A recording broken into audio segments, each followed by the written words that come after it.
Eh bien, bonjour à toutes et à tous.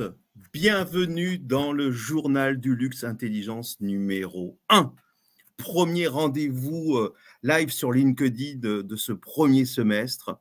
Et j'aurai pour vous un mot-clé, un mot que j'ai envie de vous offrir, c'est le mot ancora. Ancora, c'est un mot italien qui veut dire un désir qui ne faiblit pas, quand l'amour devient plus fort. Il y a ce mot, quelque part, j'ai envie de le... D'abord, d'où vient-il? Il vient d'un petit peu de la tournée qu'est en train de faire le nouveau créateur de Gucci, Sabato De Sarno, et c'est ça un peu son leitmotiv. Regonfler l'amour pour Gucci. Eh bien, nous approprie ce mot d'Ancora pour justement gonfler ce désir d'intelligence que vous êtes tous. Bienvenue à tous ici. On va parler une fois par mois, pendant une bonne heure, de luxe, avec un point de vue stratégique, en mettant l'intelligence au centre de tout. Et ma foi, ce rendez-vous, je l'ai construit avec la rédaction du Journal du Luxe et en partenariat avec l'agence Héroïne, l'agence dédiée aux expériences de marque, qui va être représentée, et je vais le faire rentrer immédiatement en scène, par Rémi, Rémi Le Druyennec, cofondateur de l'agence Héroïne. Bienvenue, Rémi. Bonjour Eric, bonjour à tous. C'est un plaisir de vous avoir et pendant toutes ces semaines, vous allez nous éclairer stratégiquement justement sur l'importance de l'expérience et votre vision propriétaire. Mais le principe du journal du luxe intelligence, c'est un petit peu de faire nos grosses têtes à nous. Les grosses têtes du luxe. Alors plus les grosses têtes, plus côté Bouvard pour les plus anciens. Et ma foi, je vous ai réuni des grosses têtes du luxe d'une qualité exceptionnelle. Et on ne va pas perdre de temps ici. On va immédiatement, je fais rentrer, voilà, ça marche. Bienvenue Joël de Montgolfier, une amie du Journal du Luxe. Vous êtes l'exécutive vice-présidente Global Consumer Product Retail Luxury chez Ben & Co. Je ne me suis pas trompé. Joël? Merci. Très bien.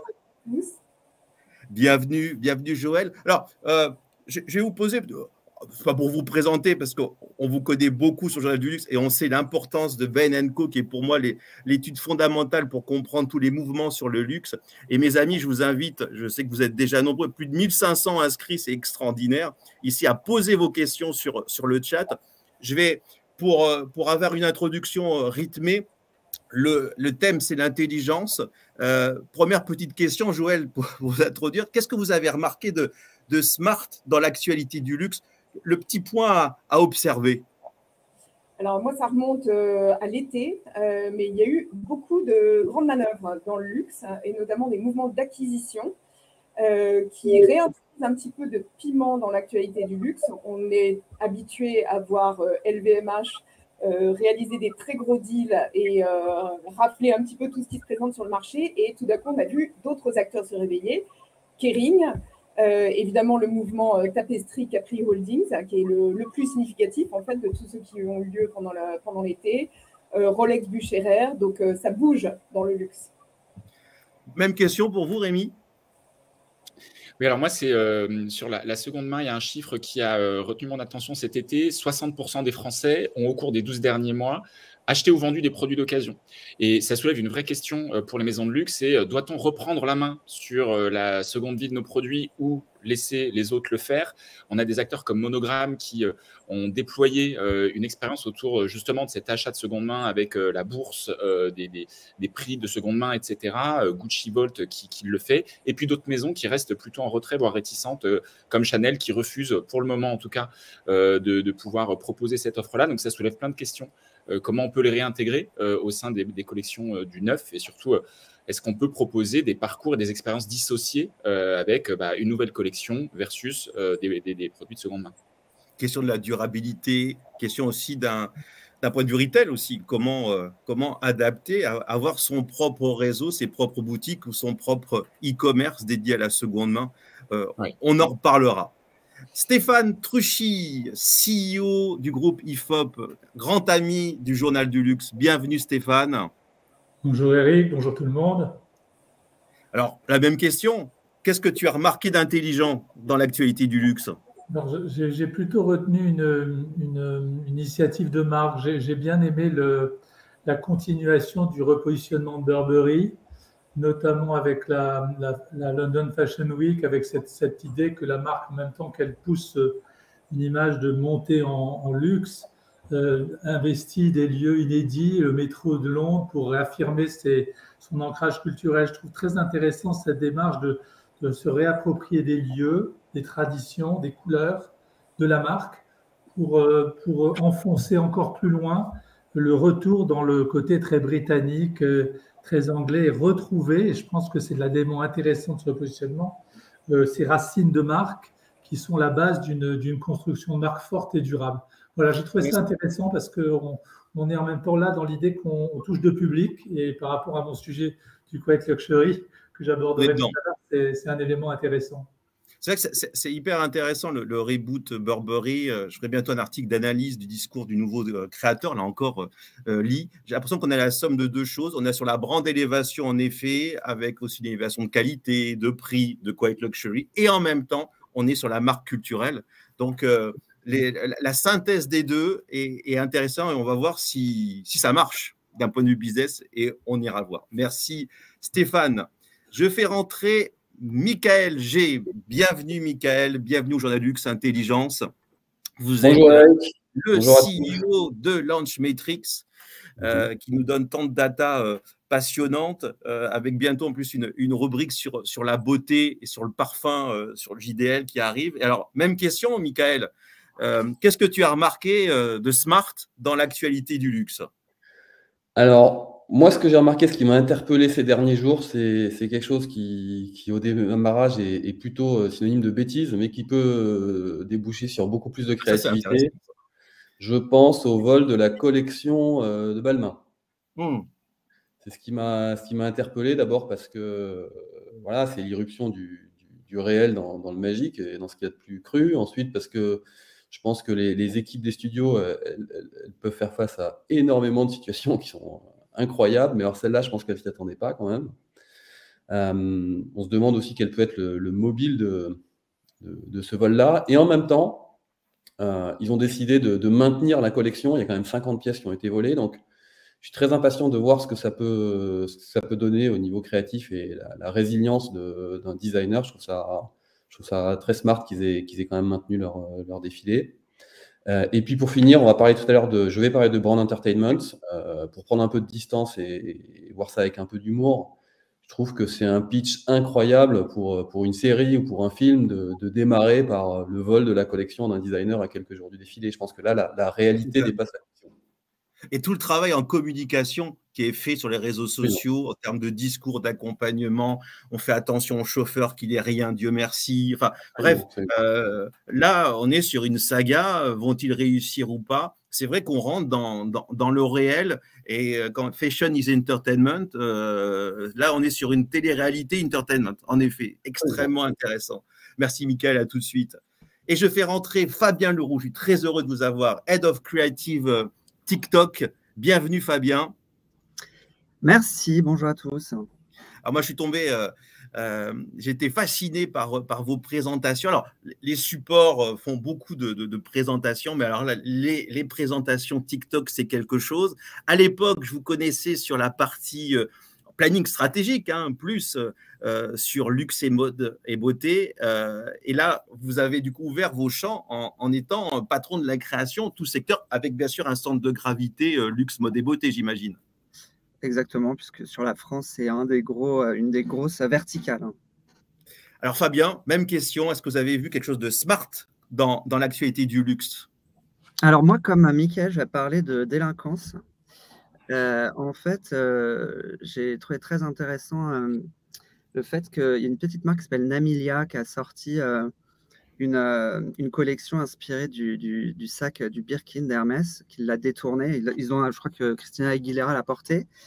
Et en retour, Hermès a porté plainte contre ce petit label, ce qui a fait un effet Barbara Streisand. Et du coup, la marque a elle-même sorti, la marque berlinoise a sorti une jupe avec un énorme écrit Sewed by Hermès. Donc voilà, ils n'attendaient que ça d'une certaine manière. Et je trouve que c'est hyper intéressant pour comprendre aussi combien, quand une marque est très très puissante, elle échappe à elle-même en fait. Et ça, en fait, pour moi, c'est aussi une KPI du succès finalement. Complètement. Enfin, ça me rappelle, enfin, on n'est pas dans le dupe, mais on est dans la culture du dupe et l'importance, la puissance du dupe, en particulier sur TikTok, mais dans la vie réelle. C'est très, très, très intéressant. C'est la saga juridique d'Hermès qui continue après les NFT. Ici, nouvelle saga, mais c'est une forme d'entertainment aussi. Merci beaucoup. Alors, la première partie d'introduction est terminée. Les amis, on va commencer immédiatement sur la partie chronique et n'hésitez pas à poser vos questions. On commence avec votre chronique, Rémi. Alors c'est une chronique passionnante parce que là, du coup, vous allez nous inventer un nouveau KPI, le ROX. La scène est à vous. Merci. Effectivement, on a construit Heroin autour d'une pierre angulaire qui est la méthode ROX, donc ROX comme Return on Experience, parce que en fait, on est parti de la conviction que l'expérience, elle doit avant tout servir la stratégie globale de la marque, et donc, par conséquent, elle doit pouvoir être mesurée et pilotée. Donc, on a développé 5 piliers de cette méthode et je prends juste le temps de vous les présenter parce que ça va vous permettre de comprendre ensuite les cas que je vais vous partager. Donc, il y a l'expérience de l'immersion, de l'usage, de la preuve, du service et du partage. Et chacun de ces piliers-là, en fait, nous ont permis de développer des KPIs dédiés qui permettent d'auditer, mais aussi d'émettre derrière des recommandations stratégiques pour justement développer des expériences de marque appropriées. Donc, le débat du jour, et on en parlera tout à l'heure, porte sur le questionnement d'un luxe en crise. Alors, bien évidemment, chez Heroin, nous, on pense que, en tout cas, une des réponses, c'est travailler une expérience de marque forte, mémorable, différenciante. Le luxe n'a jamais été aussi puissant qu'aujourd'hui. Sa fanbase est très grande.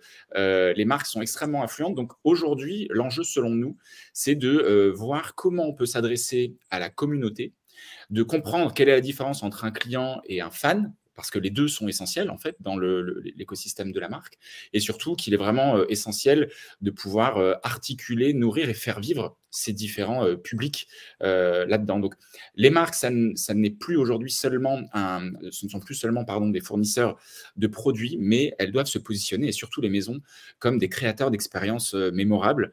Et donc, voilà, c'est un moyen d'engager sa communauté. Et on va vous présenter différentes initiatives qu'on a retenues, et on a profité d'un déplacement à Londres pour justement aller spotter des marques qui nous semblaient, en tout cas des formats qui nous semblaient intéressants en termes d'engagement de communauté.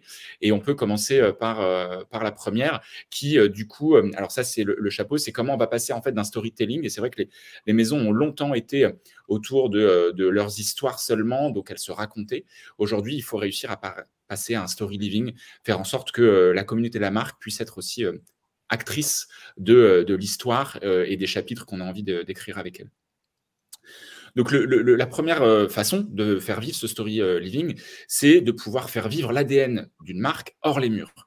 Et là, on s'intéresse au cas de Tiffany avec ses Tiffany Blue Box Café.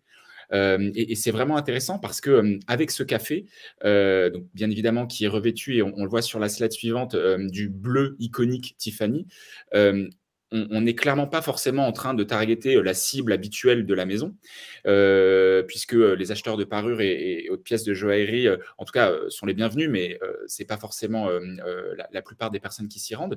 Mais là, on va s'adresser à une communauté élargie. On va s'adresser aux fans de la marque ou des aspirants acheteurs qui ont envie de venir goûter une part du rêve de la maison.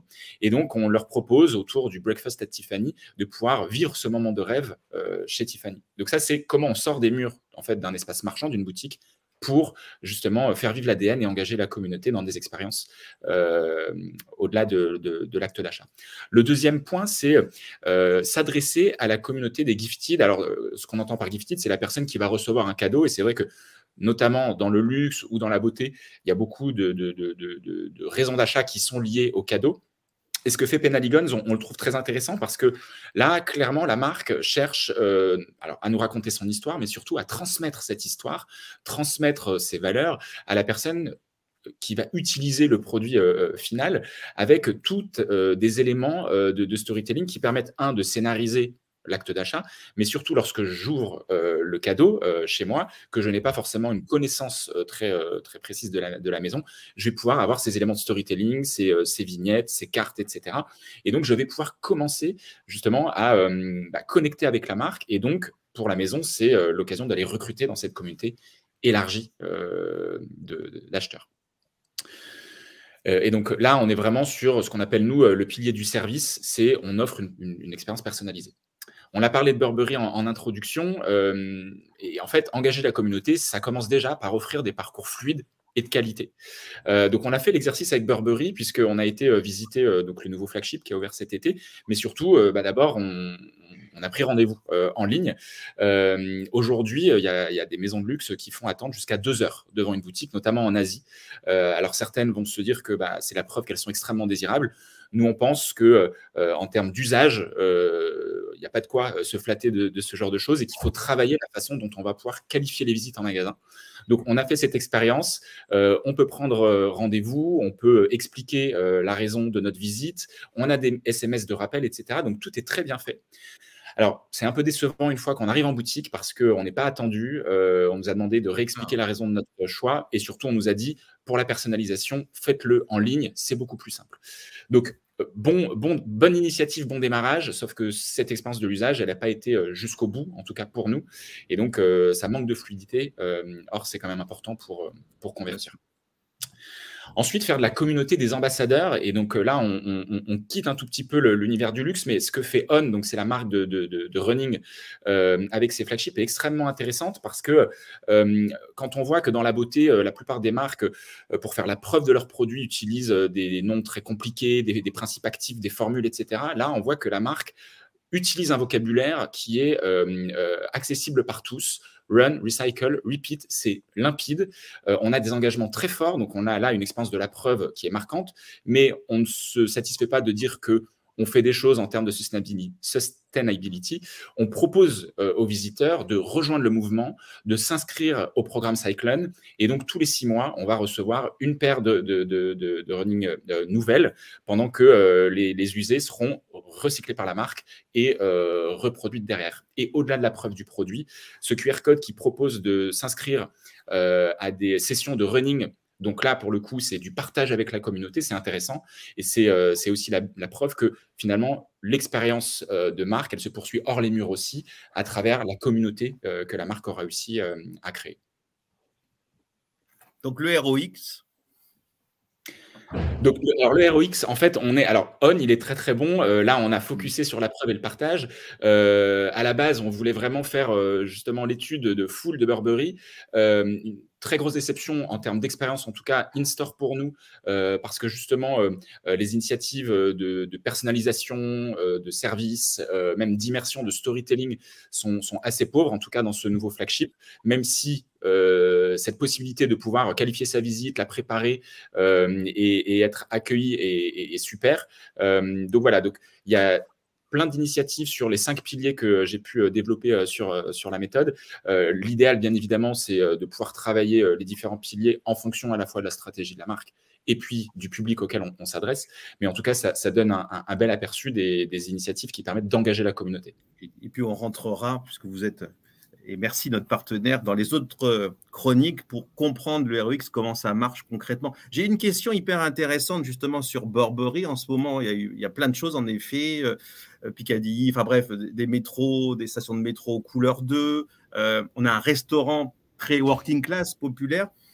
Question de Sarah, justement l'appropriation de lieux de vie populaires et de codes très working class. Est-ce que c'est qui sont critiqués? Qu'est-ce que vous en pensez justement quand le luxe joue avec, entre guillemets, le populaire? Est-ce que c'est une bonne chose? Est-ce que vous le recommandez? Quelles sont les limites? Moi, je pense que il faut pas, en tout cas, être dogmatique sur le sujet. Je pense qu'à partir du moment où la façon dont est traité justement le lieu, le concept garde quand même une forme de respect pour l'idée première, qu'il n'y a pas de second degré, etc. Enfin, il peut y avoir un second degré, mais à partir du moment où la marque est authentique dans son initiative, qu'elle propose une expérience, mais surtout une expérience qui a du sens par rapport à sa stratégie globale, pourquoi pas. En tout cas, moi, mon seul point d'attention, c'est de réfléchir par rapport aux autres points de contact que nous offre la marque. Est-ce que si ce type d'initiative reste cohérente, viennent nourrir, on va dire, un écosystème logique de marque, ou est-ce que ça crée des points de dissonance ou en tout cas des interrogations de la part de la communauté en ayant des messages brouillés. Donc c'est, je crois, surtout une question de cohérence par rapport à ce que la marque peut par ailleurs dire, faire ou proposer. Très clair. Merci Rémi. Je rebondis. Allez-y, bien sûr. C'est hyper intéressant comme discussion parce que le rapport entre le luxe et le populaire, de toute façon, ça traverse même la création de. Enfin, on se souvient de Galliano qui faisait défiler des silhouettes qu'on pourrait apparenter à des personnes sans domicile. Enfin bref, il y a toujours eu des questions un peu subversives là-dessus, mais je pense qu'aujourd'hui, ça acte quand même aussi le fait que le luxe, c'est populaire en réalité. C'est-à-dire que ça fait partie de la pop culture. C'est déjà, pour reprendre les termes, c'est déjà working class d'une certaine manière, ne serait-ce que dans l'imaginaire, et même on le voit, il y a des clients nouveaux qui ne sont pas forcément des high spenders qui viennent acheter du luxe aujourd'hui. Donc voilà, ça rebat un peu les cartes pour moi de cette espèce de rigidité sociale qu'on peut imaginer a priori sur le luxe, quoi. Claire. Alors justement, là, on passe à autre chose. Stéphane, avec le Quiet Luxury, alors on se fait un petit peu allumer, mais c'est la communauté, on est trop dans le franglais. Heureusement, Stéphane, ta chronique est 100% en anglais, entre guillemets, Quiet Luxury is Black. On n'a pas de franglais. La scène est à toi. Mais c'est écrit en anglais, mais je parle en français. Ah voilà, on est sauvés. Oui, ce n'est pas un phénomène nouveau. Je pense que la première chose qu'il faut dire, c'est que le Quiet Luxury, c'est cyclique. C'est cyclique et depuis l'Empire romain, ça dure, ça accompagné toutes les crises. Et chaque fois qu'on a vécu des moments de tension économique, financière, on a toujours eu ce repli. Donc c'est important de dire. Sauf que ce que j'ai trouvé intéressant dans cette nouvelle expression du Quiet Luxury, c'est qu'il est de retour, mais il s'exprime différemment. Et dans une dimension beaucoup plus large, beaucoup plus complète. Donc, si on regarde un peu ce qui s'était passé, la dernière grosse crise, c'était 2008-2009, on était dans un mouvement de repli très économique, hein, on était en danger financièrement, et là, effectivement, on a des valeurs d'essentialisme, de minimalisme, c'est tout ce mouvement du no-logo, donc d'être le plus discret possible dans son expression de la détention de richesse et de vie, au quotidien. Et donc, il y a ce repli. En 2023, la façon dont les choses s'expriment, la crise a été plus large, plus globale. Elle a touché à la fois la dimension économique, financière, mais aussi la dimension physique. Et du coup, on est dans un mouvement qui est beaucoup plus large, qui a plus, je dirais, de fond. Hein, c'est-à-dire qu'effectivement, on est toujours dans cette recherche de low-key, de discrétion, d'être le moins visible possible. C'est activé par tous les mouvements qu'on a eus en France, les gilets jaunes, l'attaque des magasins, les vols également de clientèle en sortie de magasins. Tout ce côté du danger est apparu, donc ce besoin d'une discrétion de l'apparence. Également, cette notion liée à l'engagement, au sens qu'on a envie que cette discrétion corresponde bien à ce qui se passe dans le monde autour de soi. Donc, il y a une dimension plus sociétale. Et le troisième élément, c'est ce respect, parce qu'on est dans une société qui se bipolarise de plus en plus, et que face à cette bipolarisation, il faut être dans ce marqueur qui ne va pas provoquer, donc d'une discrétion, on le voit dans les couleurs, dans l'affichage de la marque, mais aussi dans les comportements de vie, où on se retranche un peu d'un mouvement de trop forte visibilité. Et du coup, la constante toujours, et elle est, quelle que soit la crise remonte, c'est que les consommateurs, les clients du luxe veulent toujours se différencier des autres dans ces moments-là. Se différencier, s'en écarter, montrer leur différence, mais sans la mettre en avant. C'est en tout cas une façon de se différencier. Il y a aussi là-dedans un autre élément extrêmement important, c'est qu'il y a aussi une bipolarisation des clientèles riches du luxe qui fait qu'aujourd'hui, il y a deux types de clientèle riche. Il y a de plus en plus, les marques mettent en avant, et on le verra après, des clientèles qui ne sont pas celles auxquelles les vrais clients historiques du luxe veulent s'identifier. Et du coup, il y a besoin de se démarquer.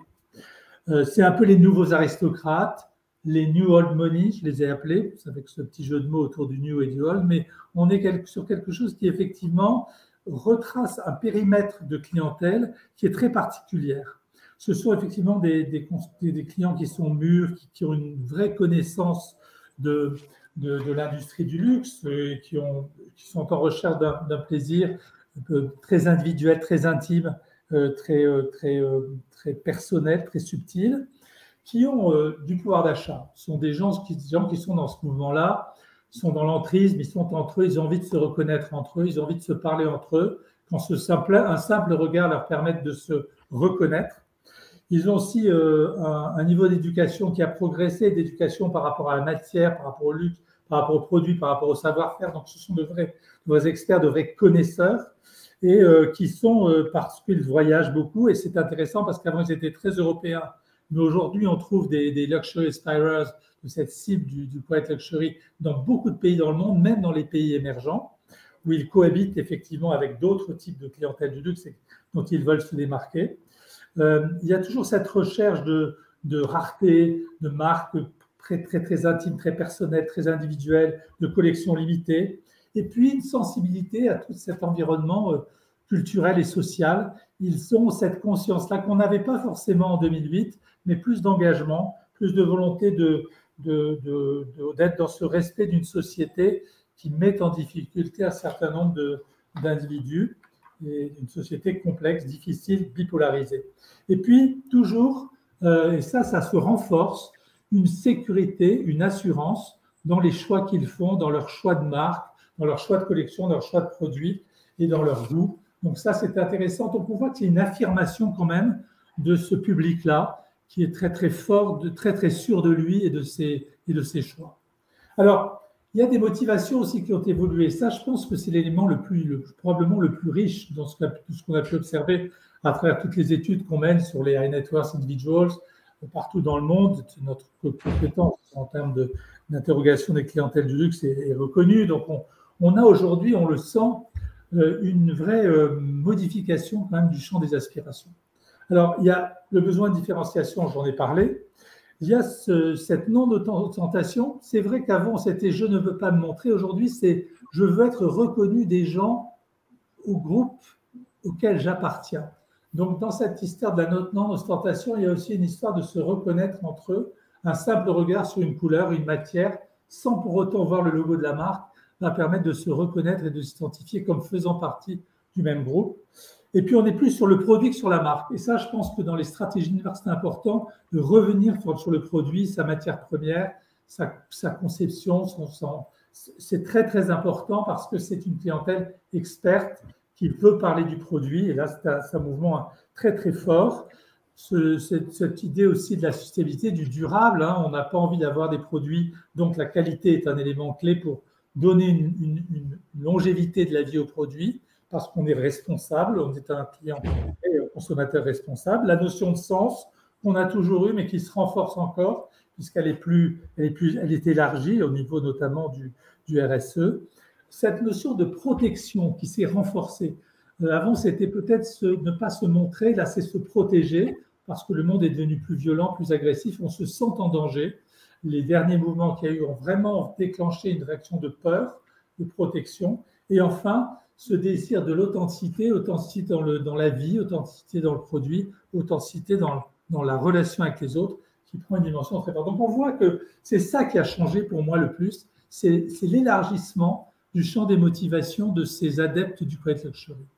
Alors, je terminais sur une petite alerte, parce qu'en même temps qu'on a ce mouvement, je dirais, plus réservé, plus protecteur, plus de discrétion du quiet luxury, en même temps, on a des marques qui sont sur la surenchère de l'expression dans leurs actions de communication, dans leurs actions événementielles. Et effectivement, on comprend bien l'intention des marques qui veulent créer du buzz, renforcer leur visibilité, affirmer leur prestige, leur pouvoir, créer des expériences uniques, connecter avec des publics d'influenceurs, des publics de nouveaux leaders d'opinion, et dans ce désir de globalisation. Mais là, on arrive à une rupture, c'est-à-dire qu'on arrive à un moment de tension, un paradoxe qui fait qu'en même temps que les marques expriment de plus en plus cette force, cette puissance, on l'a vu avec notamment dans les défilés de la Fashion Week, des défilés comme Vuitton, qui ont vraiment marqué les esprits. Et en même temps, comment peut-on, avec des stratégies de ce genre, préserver la relation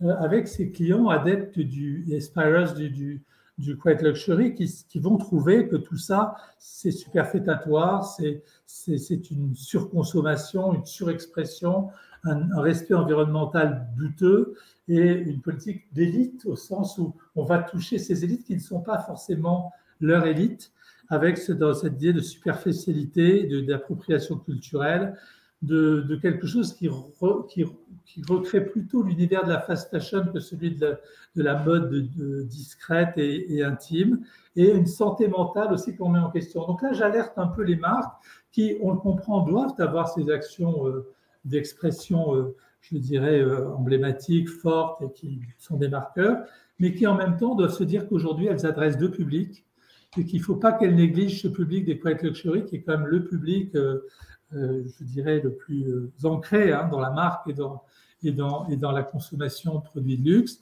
et qu'à force de trop jouer sur cette expression trop marquée, risque de se décaler. On voit que des marques sont sorties.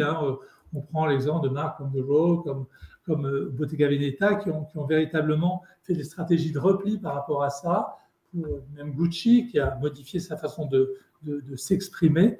Je pense que c'est une alerte que je mets ici sur comment arriver à adresser ces deux publics et à je dirais, corriger ce paradoxe. Totalement. C'est vrai qu'il faut se méfier à la fois du sea of sameness que génère le quiet luxury, un océan de pareil, entre guillemets, cette manque d'unicité. Moi, ce qui m'a marqué aussi, c'est des mouvements qui montrent la vérité de ce mouvement de quiet luxury, des anti-quiet luxury, clairement. Je pense surtout du vers du streetwear Ice Nobity, qui a eu des mots vraiment haineux, une haine anti-quiet luxury. Mais j'aurais du coup, pour prolonger le débat ici, Michael, tu observes, bien sûr, tu es un observateur du red carpet et de l'efficacité du red carpet. Les derniers Oscars, c'était le royaume du quiet luxury. Il y a vraiment une quiet luxification du red carpet hollywoodien ces derniers mois. Oui, absolument. En fait, on observe ce phénomène que Stéphane décrivait parfaitement, qui vient en parallèle à la fois, il y a d'un côté l'explosion du sportwear, et en même temps, il y a la croissance du formalwear. Donc, en fait, on est vraiment sur deux mouvements, on ne va pas dire antagonistes, mais parallèles, qui vont forcément se rejoindre à un moment donné dans la stratégie des marques. Mais c'est pas encore le cas. Fabien aussi, j'avais vu dans les hashtags, quiet luxury est puissant sur TikTok, mais il en est quand même loin de Barbiecore et autres. Comment vit le quiet luxury sur TikTok et le rapport Z, on le voit beaucoup dans nos questions, et merci pour poser vos questions, allez-y. Les Z, ils vivent comment le quiet luxury sur TikTok? On va s'en parler tout à l'heure, parce que dans ce que je vais raconter tout à l'heure, je pense que ça va adresser ces questions-là à l'inverse, en fait. C'est-à-dire que sur TikTok, en tout cas, et on va probablement s'en parler aussi avec l'entertainment, il y a un côté de spectacularisation du luxe qui est maximaliste.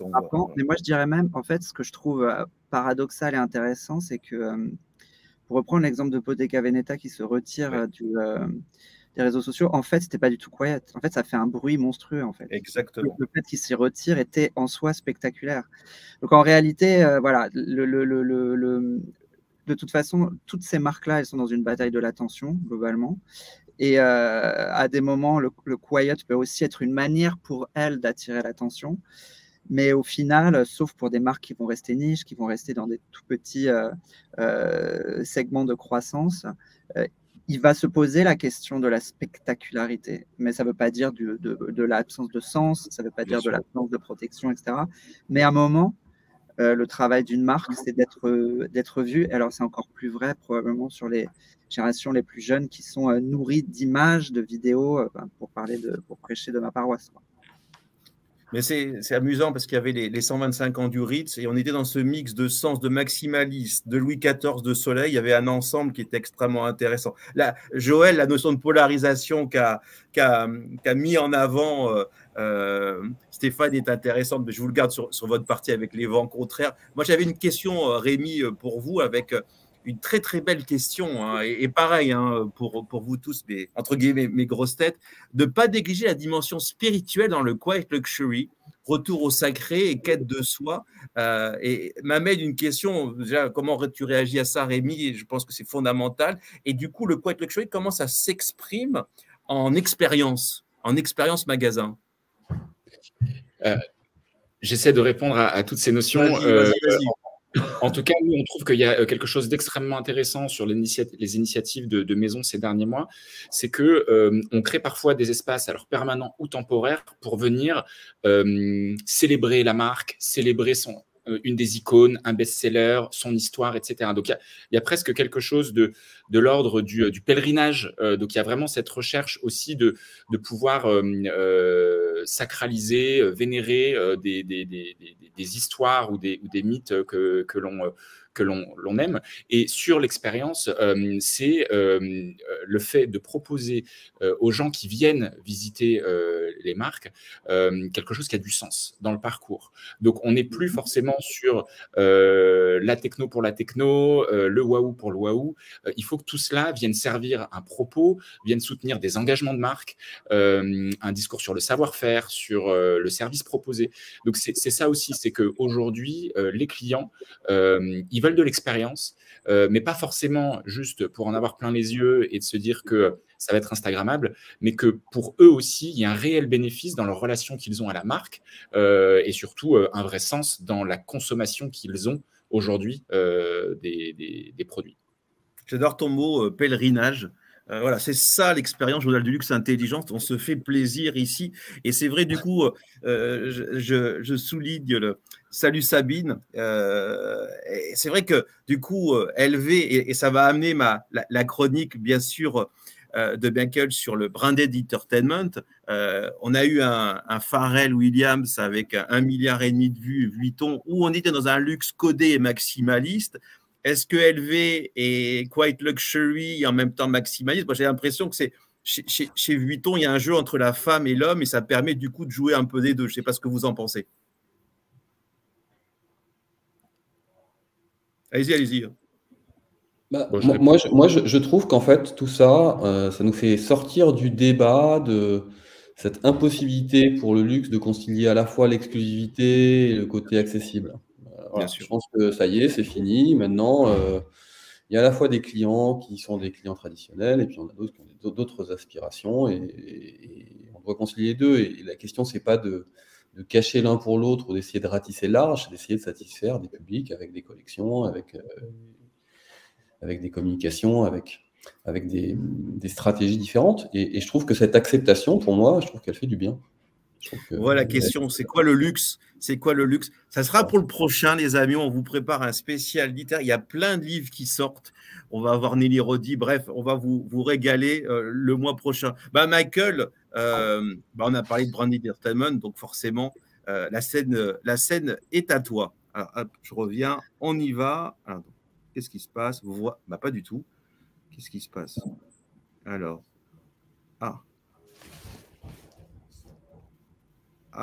voilà, on est là.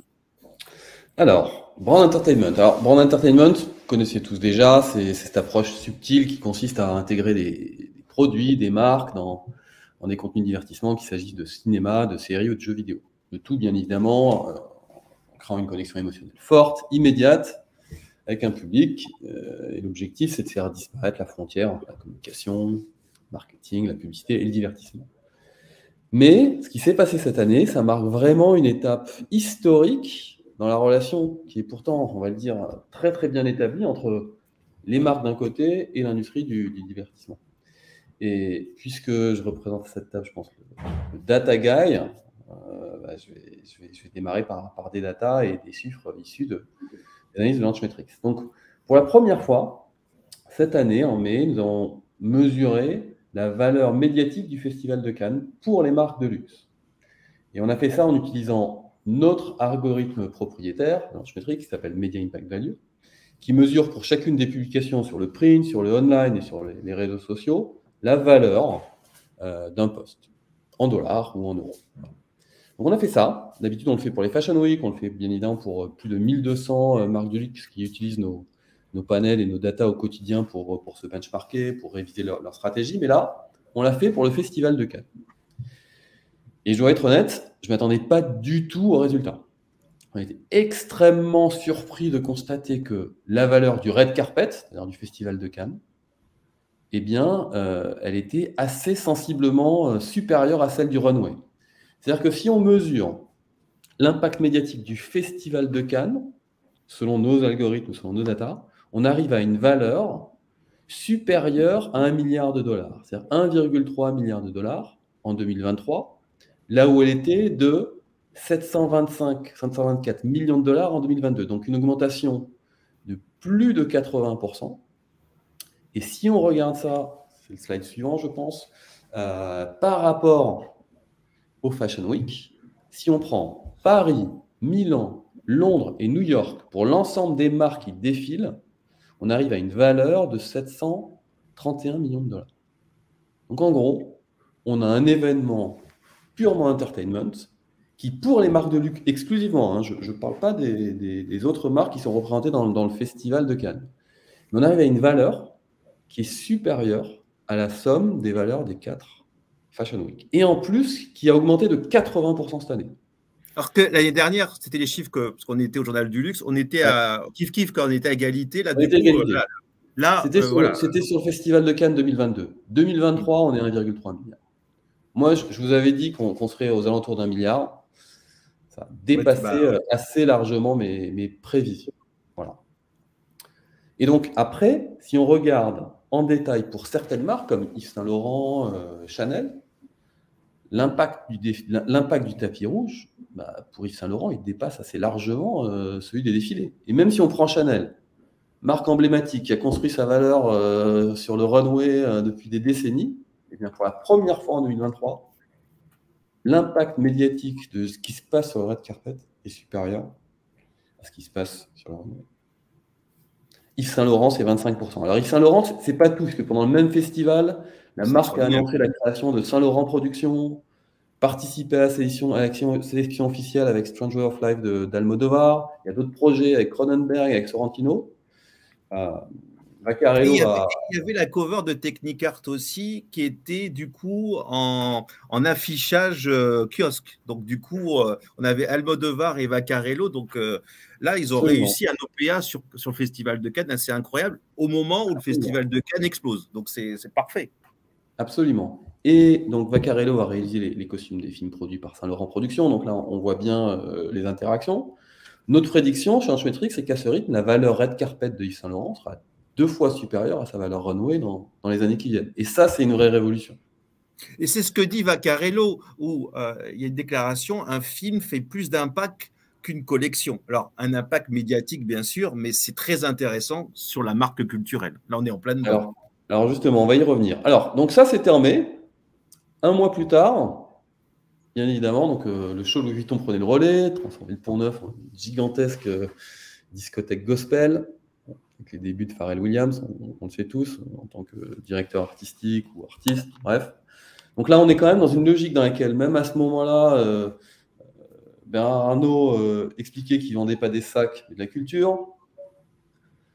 Donc voilà, on voit un défilé qui, pour la première fois, pour une collection homme, a une valeur qui est supérieure à celle des plus gros défilés féminins. C'est la première fois qu'un défilé homme dépasse les défilés féminins. C'est dire la puissance du show. Et quand on regarde un peu dans le détail, on se rend compte que près d'un tiers de cette valeur vient des publications de la marque elle-même sur son site et sur les réseaux sociaux. Ce qui démontre finalement encore plus, s'il le fallait, la puissance des marques, non pas en tant que vendeur de sacs, mais en tant que média culturel focalisé sur l'entertainment. Donc ça, c'était en juin. Il y a quelques semaines, on assistait à... Alors là, je vais terminer par Barbie, mais j'ai quelque chose sur lequel je n'ai pas de slide. On assistait à l'annonce de la prise de contrôle par la famille Pinault, de la célèbre agence de talent d'Hollywood CAA, qui aussi est, à mon avis, un milestone important dans cette domination dans ce rapprochement entre les marques et l'entertainment. Voilà. Donc en fait, on se rend compte qu'il y a un rapprochement, que le luxe et le divertissement ne font plus qu'un en ce torride été 2023. Et en fait, finalement, le luxe, le brand entertainment, c'est quoi? C'est l'alliance parfaite de l'exclusivité et du glamour. Effectivement, pour terminer sur Barbie, on ne peut pas parler de marque, de cinéma, de glamour sans parler de Barbie. Alors là, c'est juste effrayant, on va dire, puisqu'en fait, sur le seul mois de juillet, la marque Barbie a généré la somme astronomique de 474 millions de dollars, 100 000 placements, plus que l'ensemble des Fashion Week réunis, si on compte aussi l'implication en août et en septembre. On n'a pas encore les données finales, mais encore une fois, on va être au-delà du milliard de Media Impact Value. Tout ça pour un film. Et vraiment, ça me fait dire qu'on n'en est vraiment qu'au début du brand entertainment. Et personnellement, je trouve ce phénomène assez excitant et assez enthousiasmant. Pourquoi? Parce que, quelque part, alors, il peut y avoir des excès, mais je pense que ça renforce vraiment l'ancrage de l'industrie du luxe dans le secteur des industries culturelles et créatives. Et puis, la légitimité à offrir des formats qui vont pouvoir faire encore plus rêver et encore plus permettre de raconter des histoires inspirantes. Donc, voilà, on est sur un phénomène qui, à mon avis, est durable, qui est en train de se substituer, de remplacer quelque part l'influencer marketing qui a été un peu la technique clé ces dernières années. Finalement, on se rend compte que les marques, eh bien, au lieu de faire appel à des influenceurs pour essayer d'inspirer leurs consommateurs, elles se rendent compte que pour aller toucher directement les différents types de consommateurs qu'elles doivent adresser, elles doivent produire elles-mêmes des objets culturels. Et je trouve ça rafraîchissant et très excitant. Et pour prolonger le succès, Fabien, je pense que vous allez être d'accord, le succès de TikTok, le mot-clé à comprendre, c'est entertainment. Donc, les choses sont totalement liées. Oui, absolument. Enfin, TikTok ne se considère pas comme un réseau social, mais comme une plateforme d'entertainment. Donc, puisque c'est sound on full screen, pardon pour les anglicismes, c'est le son est ouvert par défaut. Et nous sommes entièrement immergés dans l'écran. Donc voilà, c'est vraiment quelque chose qui appartient à l'ordre du cinéma, de la télé. C'est plus proche de ça ou d'un Spotify que d'un réseau social. Donc oui, tout à fait. La puissance de TikTok nourrit énormément la valeur d'entertainment des marques en général et des marques de luxe en particulier. Michael, j'ai des questions du coup. Est-ce que tu peux nous donner du coup les critères, en 30 secondes, la méthodologie pour comprendre ces dollars? Oui, bien sûr. Alors, bien évidemment, on a des critères assez quantitatifs qu'on peut récupérer sur les réseaux, le nombre de followers, l'audience, le reach, l'engagement, mais surtout, on intègre des critères de qualité du contenu, d'autorité des contenus, qui nous permettent de pondérer. En tout, on a une centaine de critères. Et puis, bien évidemment, on a des critères de valorisation qui nous permettent de mesurer cet impact. Là, on parle de l'impact médiatique, donc l'idée, c'est de se dire combien est-ce qu'on aurait dû dépenser en publicité pour obtenir le même reach, ou le même engagement, ou le même impact.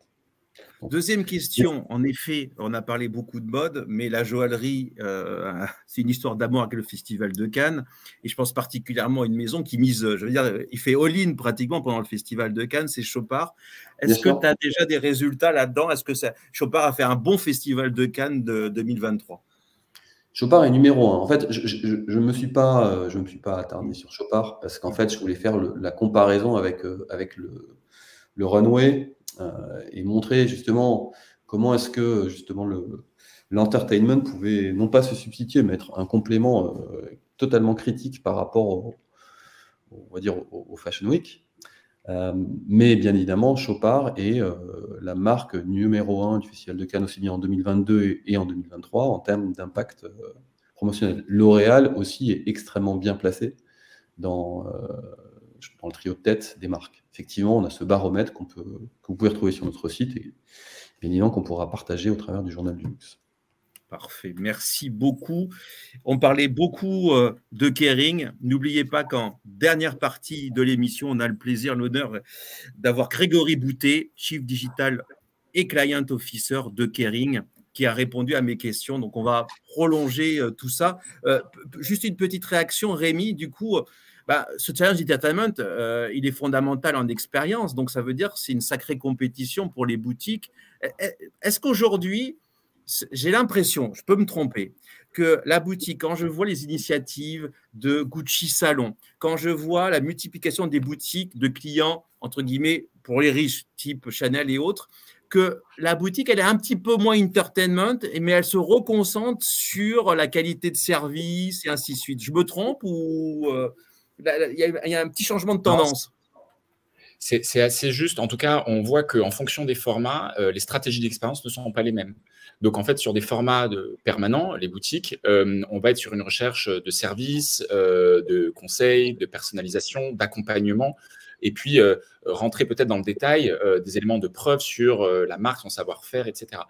Et ensuite, on va aller chercher des expériences plus, on va dire, ludiques, ou en tout cas où on va pouvoir vivre des sensations fortes avec les marques.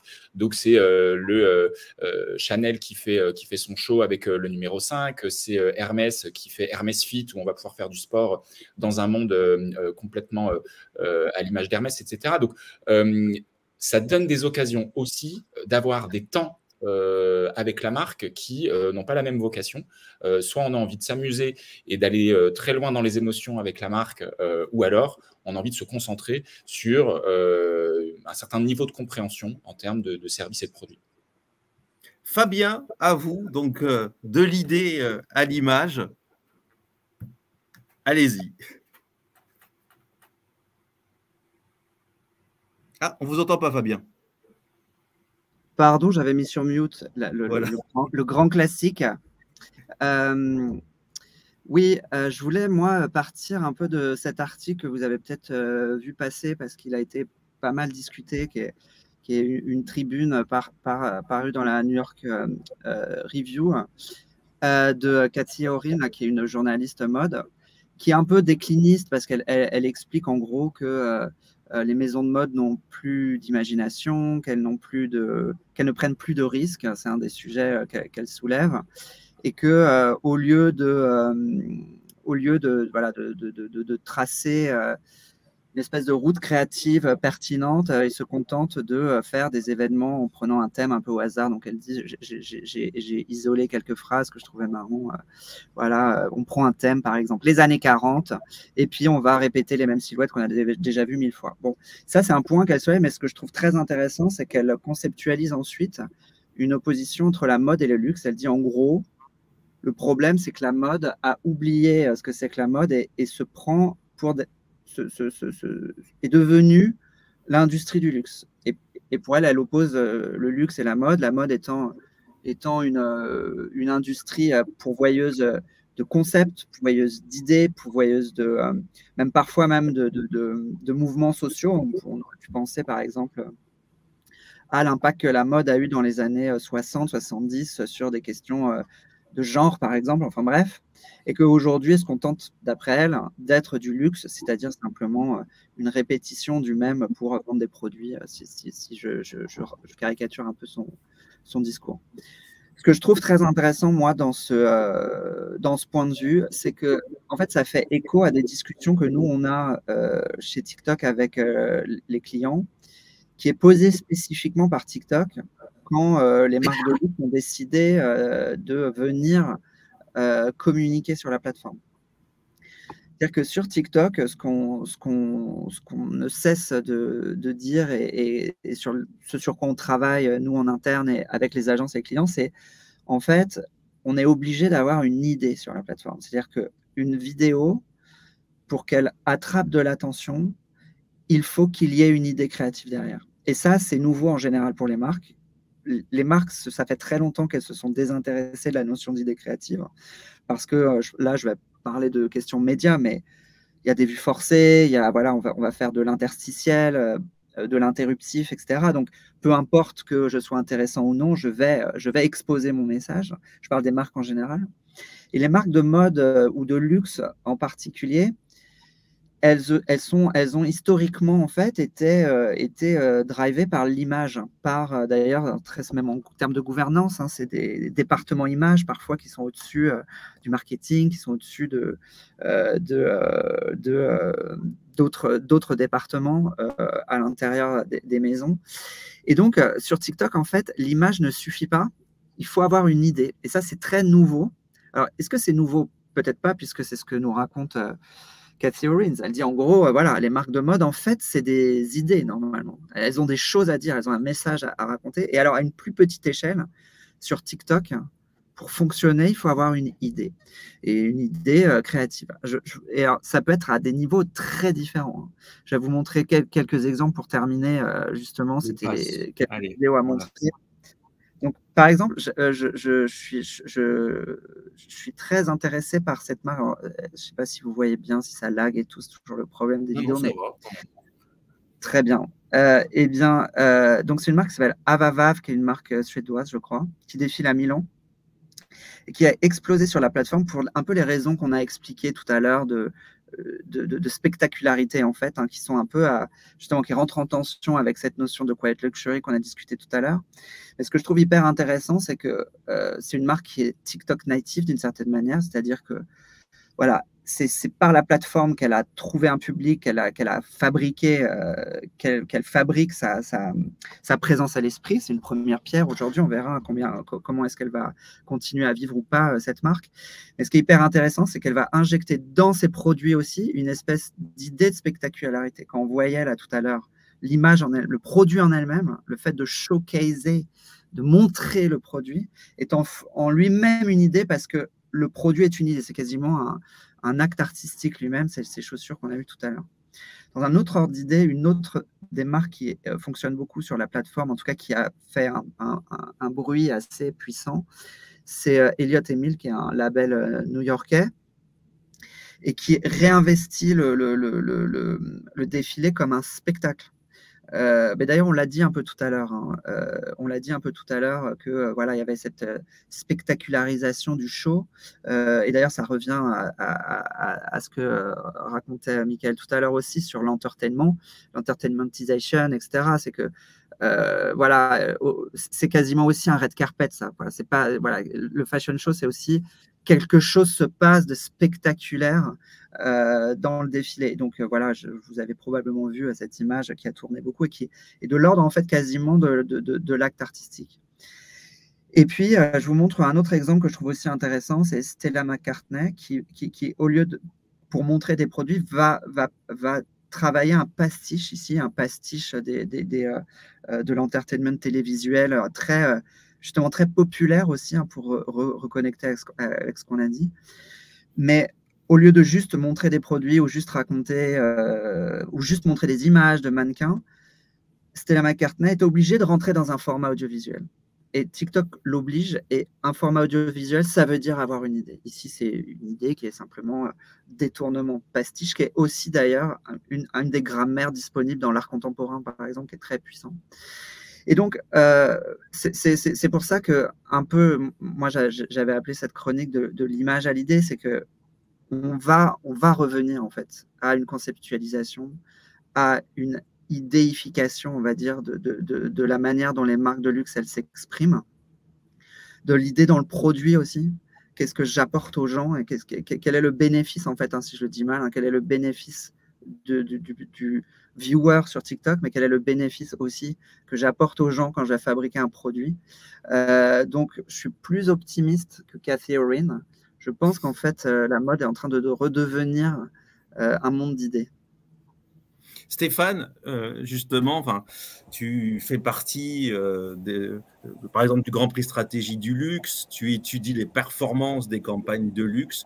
Tu vois ce retour de l'importance du concept, de l'idée, et en même temps, et c'est normal, on est dans du en même temps en permanence, hein, dans le luxe. On l'a vu, maximalisme, minimalisme, quiet luxury. J'ai l'impression qu'on n'a jamais vu autant de campagnes star power, célébrité, où il n'y a strictement aucune idée, si ce n'est que bien montrer le visuel. Est-ce que tu le repères, ça? Et est-ce qu'il y a une prime à l'idée en termes de performance? Ou on se fait plaisir? Oui, il y a de toute évidence de nouveau un retour vers la créativité du concept.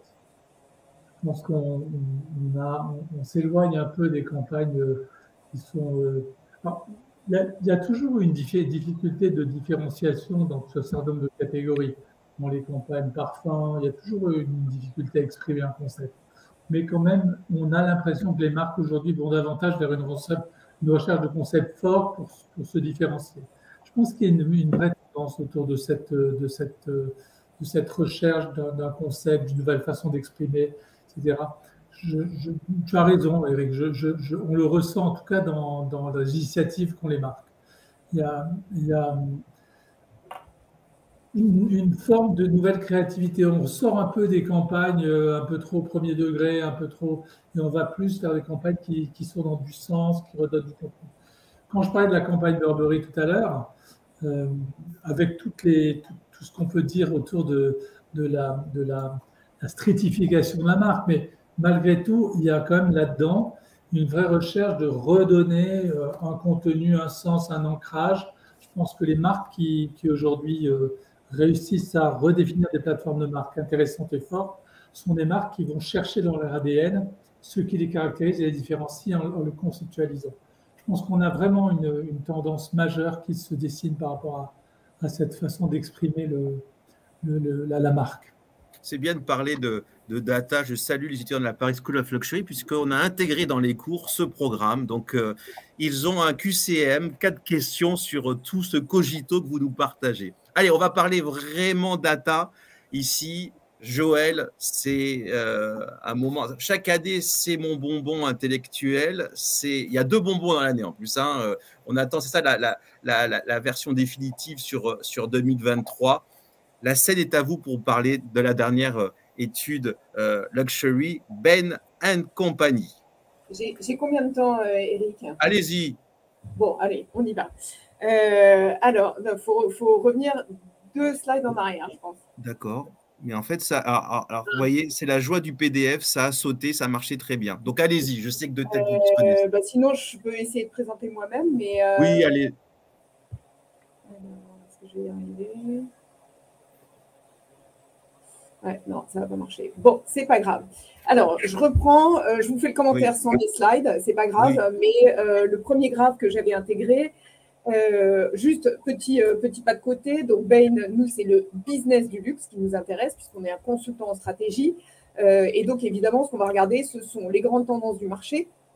Donc, on parle beaucoup plus des grands enjeux de géographie, de catégorie de produits, de type de consommateurs, etc., qu'à proprement parler de stratégie de communication qui nous a bien occupés jusqu'à maintenant. Alors, petit retour en arrière, on a clôturé l'année 2022 avec des performances du marché du luxe absolument spectaculaires. Et ce que j'appelle marché du luxe dans le cas qui nous occupe aujourd'hui, c'est une définition qui est axée sur ce qu'on appelle les produits personnels de luxe, donc qui inclut évidemment la mode, les accessoires, la joaillerie, l'horlogerie, les métiers de la beauté, mais sur lequel, dans les chiffres que j'ai partagés, on ne va pas tellement regarder tout ce qui se passe du côté plutôt expérientiel qu'on traite un petit peu par ailleurs. Donc l'année 2022, qui venait après le choc de l'année Covid 2020, on était en fait sur la 2e année consécutive de croissance à plus de 20%. Donc ça, c'est le luxe nous a habitués à des belles performances, mais du plus 20% de croissance, ça quand même, on l'a rarement vu par le passé, même si on a eu dans les phases où le marché chinois était en pleine croissance, par exemple, des taux de croissance à 2 chiffres, mais qui étaient quand même en dessous de ça. Donc, clôture de l'année 2022 à plus 19%. Et donc, évidemment, la question qui se pose, c'est que va-t-il se passer en 2023? Alors déjà, sur les performances trimestrielles, on avait quand même un petit ralentissement qui commençait à s'observer dès le 3e trimestre. La saison des fêtes n'a pas été aussi bonne que prévu pour le luxe. Et il faut quand même se remettre à l'époque dans un contexte où le marché chinois n'était pas réouvert. Il n'a vraiment réouvert que dans les derniers jours de 2022. Donc, on fonctionnait essentiellement sur le moteur des États-Unis et de l'Europe, mais il n'y avait pas du tout de marché chinois à ce moment-là. Donc, que va-t-il se passer sur l'année 2023? C'est un peu tout le suspense. Et on a démarré l'année avec un premier trimestre qui était aux alentours de 10% de croissance, donc tout à fait honorable, mais qui était dans la tonalité de ce quatrième trimestre 2022. Et on attendait de voir ce qui allait se passer sur le reste de l'année. Donc, sur le reste de l'année, à date, et encore une fois, c'est des prises de température qui sont un peu premier semestre, mais qui n'engagent pas sur la fin de l'année. On a quoi? On a un ralentissement du marché américain, et donc j'en viens au graphe qui est sur cette page-là. Donc, ralentissement du marché américain avec des performances assez polarisées. Donc, on parle essentiellement du ralentissement, notamment de tout l'access, de tous ces clients Access Luxury qui ont bien bénéficié des mesures de soutien à la consommation pendant le Covid, mais qui finalement, confrontés à un monde d'inflation, d'enchérissement, de montée des taux, etc., d'enchérissement du marché immobilier, se trouvent un tout petit peu contraints dans leur capacité de dépense. Et donc, le marché américain, il commence à fonctionner, en tout cas à ralentir par rapport à ce qu'on a pu connaître sur les 2 dernières années. Le marché européen, il marche plutôt bien. Il s'appuie à la fois sur les performances des clients locaux et aussi sur une manne touristique qui s'est matérialisée les 2 dernières années, essentiellement avec des touristes américains et des touristes du Moyen-Orient. Et pour l'instant, on n'a pas encore le retour des touristes asiatiques, que ce soit les Japonais, les Coréens et bien évidemment les Chinois. Ce qui nous amène au 3e point. Les Chinois, le marché a réouvert à la fin de l'année 2023, mais pour l'instant, on sent bien qu'il y a quelque chose qui a un petit peu changé dans le paysage chinois. À la fois le marché local qui redémarre, mais en petite foulée, et puis des clients chinois qui se remettent à voyager, mais qui ne se remettent pas forcément à dépenser de manière proportionnelle. Qui sont restés pour l'instant sur des voyages sur la plaque régionale asiatique. Donc, on les a vus pas mal arriver au Japon, en Asie du Sud-Est, à Hong Kong, à Macao, mais on ne les a pas encore totalement revus en Europe et encore moins aux États-Unis. Et puis, dernière tendance, donc une redistribution des cartes dans les marchés asiatiques, donc avec des marchés qui traditionnellement étaient porteurs de croissance et qui décélèrent un peu. C'est le cas de la Corée. Et puis d'autres marchés qui étaient un peu au ralenti les 2-3 dernières années et qui, eux, sont à nouveau revitalisés. Donc, je parlais de Hong Kong et Macao, je parlais du Japon.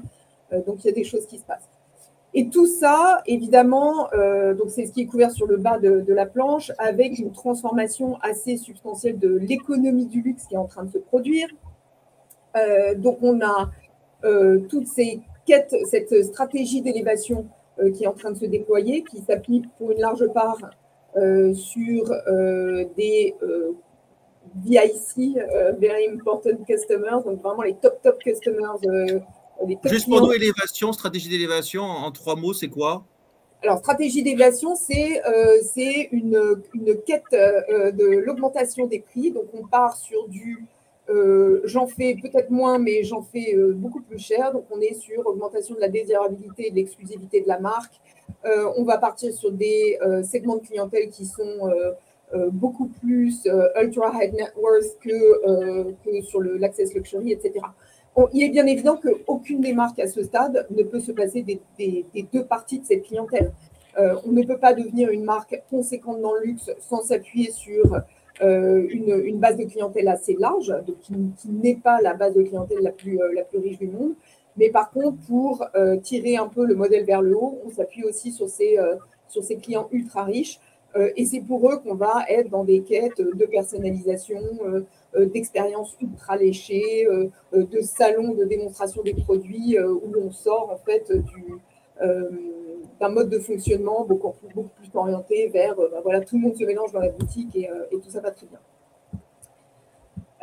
L'autre phénomène du marché du luxe, c'est effectivement ce redéveloppement après l'espèce de fermeture du Covid, le redéveloppement de l'expérience, avec notamment tout ce qui se passe dans le domaine du tourisme de luxe. Donc ça, c'est couvert dans une autre partie de notre étude, je n'en parle pas aujourd'hui, mais il est évident que ça fait réfléchir les marques. Et ce n'est pas un hasard que beaucoup de marques soient allées se frotter au marché de l'hôtellerie, qui est une autre manière de faire vivre l'ADN de la marque, mais dans un mode beaucoup plus expérientiel.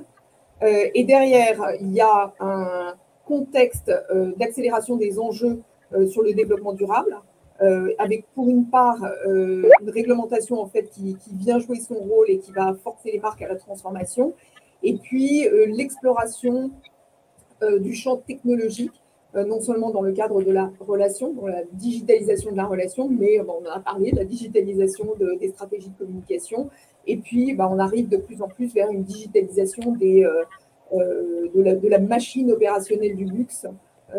Voilà. Donc, je vous invite aussi à regarder l'étude qu'on vient de publier avec le comité Colbert sur la technologie dans la boutique, qui couvre abondamment ce qui se passe sur ce champ-là.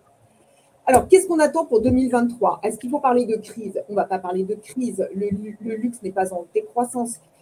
Quand on connaît l'historique du luxe, le luxe n'a été en décroissance qu'à des moments vraiment exceptionnels, dont la fermeture du Covid. Ce n'est pas une crise de la demande, c'était une crise de la fermeture des réseaux de distribution. Et donc, on va retourner vers ce qui est en fait sur longue durée les taux de croissance du luxe. Le luxe, c'est 6% de croissance par an sur période longue. Et donc, nos estimations pour l'année 2023, c'est dans un scénario peut-être un peu plus mesuré, 5 à 8% de croissance. C'est le cas, l'hypothèse sur laquelle ça s'appuie, c'est le marché chinois qui ne redémarre pas vraiment et puis une décélération du marché américain peut-être plus substantielle que ce qu'on a vu jusqu'à maintenant. Et puis, dans un scénario plus optimiste, on est sur du 9 à 12%, donc on frôle encore les taux de croissance à 2 chiffres. Absolument rien de déshonorant dans le contexte d'un marché de la consommation. Et on peut même dire que ça fait partie des secteurs qui vont continuer à faire des envieux. Je peux vous garantir que la distribution de masse, ce n'est pas du tout ces taux de croissance-là en ce moment.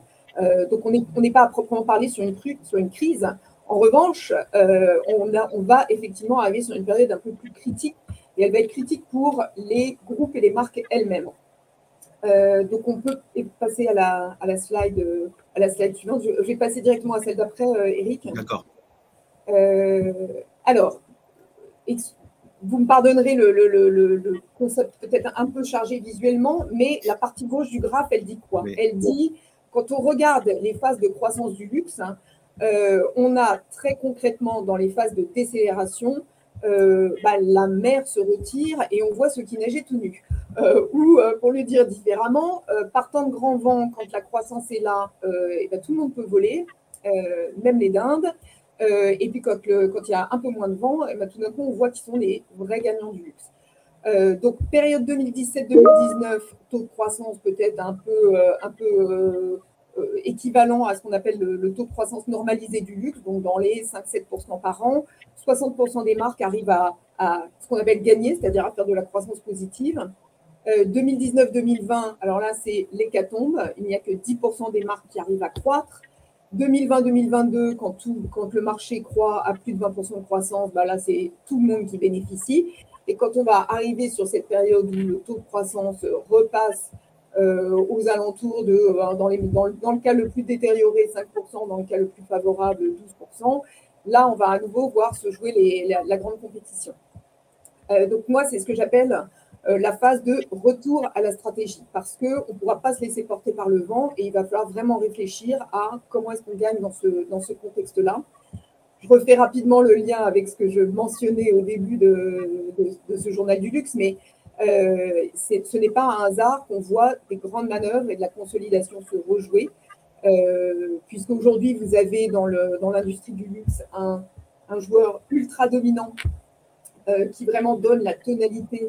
Et donc ça, c'est LVMH et la plupart de ces grosses marques. Et donc, si vous voulez voir d'autres marques continuer à gagner, en fait, elles sont obligées de rattraper un peu leur retard en termes de taille, parce que sinon, il y a raréfaction sur les matériaux, il y a raréfaction sur les espaces de prise de parole, raréfaction dans les circuits du retail et de la distribution. Les enjeux digitaux, vous allez mettre du mal à suivre parce que vous ne pouvez pas investir à la hauteur de la transformation numérique requise. Voilà, donc je ne couvre pas les slides pour ne pas m'appesantir trop longtemps, Mais en gros, on va voir les règles du jeu se déplacer un peu vers ce qui constitue en fait les règles d'un temps de croissance un peu plus modéré et sur laquelle il ne suffit pas de se laisser porter, mais il faut effectivement devenir un peu astucieux sur les vecteurs de déploiement stratégique. Grâce à la présentation de Joël, m'amène la question débat. N'oubliez pas qu'en dernière partie, nous avons l'interview de Grégory Boutet, Chief Digital Officer de Kering. Et là, c'est vraiment une question ouverte à tous, mes amis. Est-ce que le luxe, quand vous voyez ces chiffres, quand vous voyez cette polarisation, est-ce que vous êtes optimiste pour le luxe? Le luxe doit-il faire plus d'efforts ou est-ce qu'il peut redouter justement une forme d'entrée en crise, hein? Il ne faut pas se leurrer. Quand on habitue le marché à des croissances à 2 chiffres, à passer à du 5-10, un grand groupe, je ne citais pas, avait une croissance de plus 1%, et puis dans les médias, on disait qu'il baissait. Donc, comment vous sentez le luxe pour l'année qui vient et du coup, vos missions en tant que conseiller du luxe deviennent d'autant plus importantes? Donc, le luxe rentre-t-il en crise? Stéphane. Entrer en crise, c'est un terme fort. En revanche, il y a des alertes, oui. Je pense que l'alerte du marché américain, elle est sérieuse. C'est comme le premier marché du luxe. Il faut la considérer comme une alerte forte parce qu'on n'a pas l'impression, même dans le contexte politique dans lequel va rentrer les États-Unis, on peut avoir quelques interrogations sur la dynamique du marché. Je suis un peu plus confiant sur l'Asie. On sait que l'Asie, les reprises sont assez rapides. On sort d'une séquence très compliquée, mais le consommateur asiatique et notamment le consommateur chinois, en termes d'aspiration, reste fort. Il y a encore beaucoup de clientèle à les gagner. Les nouvelles générations sont très, très, très attirées par le luxe. Donc, je pense qu'il y a encore un territoire de conquête intéressant, mais qui va demander une autre application des marques. Donc, c'est des alertes. C'est probablement une situation plus difficile. Je ne parlerai pas de situation de crise, mais je parlerai d'une tension avec des vigilances à avoir et probablement un peu moins de territoire de conquête. Il y a probablement une surface. Pour répondre plus directement à ta question sur est-ce qu'il y a des motifs d'espoir, comment est-ce que ça fait évoluer, nous, si on se focalise sur notre indicateur clé, la Media Impact Value qu'on mesure, donc qui mesure plutôt l'interaction avec les consommateurs que le chiffre d'affaires, mais on se rend compte qu'il y a une corrélation assez étroite. Nous, ce qu'on a observé, c'est qu'il y a pour la première fois depuis plusieurs années une baisse de cette Media Impact Value au deuxième semestre 2022. Et que là, ça a repris de manière assez forte. Donc, on sait qu'on est sur, on va dire, 1-2 semestres de décalage entre justement ces indicateurs qui mesurent ce qui se passe sur les réseaux et puis les prévisions de chiffre d'affaires des marques. Mais donc, quelque part, on pourrait se retrouver dans cette période de creux. Mais pour nous, ce qu'on voit depuis le début de l'année, c'est un redémarrage assez fort et une croissance de la Media Impact Value sur le même panel, avec les mêmes parts, donc les mêmes indicateurs, de plus de 30%, ce qui est important. Donc, on assiste à un phénomène de creux et de redémarrage. Fabien, moi, je réagissais à la définition des stratégies d'élévation et on voit pour moi, l'exemple de Ralph Lauren est un exemple très criant parce que Ralph Lauren, j'ai augmenté mes prix, j'ai augmenté ma désirabilité. Cette concentration sur les clients riches, est-ce que c'est pas de la TNT sociale? Parce qu'à un moment donné, si le luxe n'est consommé que par les riches, à un moment donné, on sait que le porter un objet luxe devient dangereux. Qu'est-ce que tu en penses? Moi, je suis tout à fait d'accord et je pense que ça rejoint une question complémentaire en fait à celle qu'on soulève des enjeux économiques du luxe en crise ou pas. Je pense qu'il y a aussi une crise symbolique. Je pense que le luxe est un peu... de toute façon, c'est une industrie symbolique par définition puisqu'elle ne remplit pas vraiment de fonction. C'est des objets symboliques qu'on échange, qu'on achète, etc. Et peut-être que c'est une des crises les plus importantes qui arrivent, c'est celle-ci, puisque on voit se déplacer, des enjeux climatiques qui vont pénétrer qui pénètrent les jeunes générations qui vont à un moment de toute façon se heurter à la question de ces objets-là. Il y a aussi des déplacements symboliques. Je pense au fait que le soft power est en train de changer. On parlait d'entertainment. Je sais pas, là, il y avait Kim Jones chez Dior, il a fait une collection capsule avec le groupe TXT de K-pop. Il y a aussi voilà, des espèces de nouveaux pôles qui ne sont pas purement des pôles économiques, qui sont aussi des pôles symboliques qui surgissent, qui sont en train de, pour moi, rabattre les cartes de maison, de dynamique. Donc, je ne sais pas si c'est une crise, mais en tout cas, des grandes métamorphoses sont en train de se profiler, ça c'est certain. Et je trouve ça assez passionnant, en fait, parce qu'on les voit là en train de vivre, quoi. Moi, j'ai le sentiment, en tout cas, les clients avec qui je discute, ils en ont très conscience. Hein. C'est des choses sur lesquelles ils travaillent tous les jours, quoi. Joël, je vois des questions. Marché africain, indien. Moi, je pense Moyen-Orient. On voit un Moyen-Orient dont il fait parler, je pense, en football avec des budgets extraordinaires. Est-ce qu'ils ont un rôle moteur aujourd'hui ou ils suivent la même tendance? Alors, il y avait Afrique, Moyen-Orient et Inde. Alors, le marché africain, en fait, ça ne veut rien dire. Il y a 57 pays différents en Afrique, donc c'est très compliqué à suivre. C'est des économies qui sont encore à ce jour très centrées, notamment sur la manne pétrolière. Et donc, la demande locale, elle est très dépendante, en fait, de la santé de l'économie pétrolière. Donc, on peut se poser des questions de ce point de vue-là. L'Inde, on a vu pas mal de marques se positionner. Ça fait, je pense que moi, j'ai fait ma première présentation sur le marché indien du luxe en 2006. Ça n'a pas fait beaucoup depuis. Arlésienne, un peu. Très compliqué, c'est un environnement réglementaire très compliqué, donc les marques ont mis du temps. Alors évidemment, autrement qu'en source de création, si vous voulez, mais là, on sent quand même qu'on a peut-être franchi un petit effet de cliquet et qu'il y a des choses qui vont se matérialiser. Ça fait partie des populations qui sont des populations du luxe, mais pas forcément sur leur marché local. Donc, les clients indiens, on les voyait à Londres, à Dubaï, etc.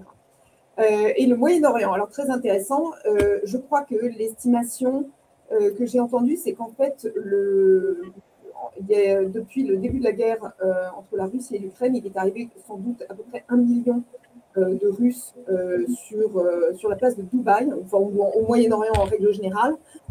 Et donc, ça explique pour une part, je pense, l'excellente santé du marché localement. Et puis, classiquement, il y avait toujours un déplacement, notamment saisonnier, de l'économie du Moyen-Orient vers la plaque européenne, par exemple, qui expliquait aussi qu'il y avait une très bonne santé du marché européen pendant les saisons, notamment d'été. Merci. Rémi, par rapport à ce contexte, crise, le signe chinois pour dire crise, en fait, il est composé de 2 signes. Il y en a un qui dit danger, l'autre opportunité. Et en fait, je pense que c'est plein d'opportunités pour les maisons. Je rejoins ce que disait Joël tout à l'heure. Je pense que ça va aussi pousser beaucoup de marques à être moins fainéantes parce qu'il va falloir vraiment s'engager auprès des clients, réussir à être attractif pour continuer à recruter les talents qui sont disputés par les maisons. Mais qui dit bon talent dit derrière bon service client et surtout travailler sur la relation client sur le temps long. C'est-à-dire que un client, c'est pas une seule visite, un seul achat. On peut derrière lui donner envie de venir, revenir. Et donc, travailler aussi la fidélité, la loyauté du client, c'est aussi un moyen peut-être de pallier à une réduction du trafic en boutique. Donc voilà, donc c'est, je crois, aussi un moyen pour que les maisons s'occupent davantage de leurs clients sur le temps long. Question qui vient à nous écouter, donc d'Edith. Quand je vous écoute, j'ai la sensation qu'il n'y a plus de place que pour les gros players. Quid des petites marques? Oui, bien sûr, Joël. Non, c'est un marché, le marché du luxe, c'est un marché qui reste très fragmenté.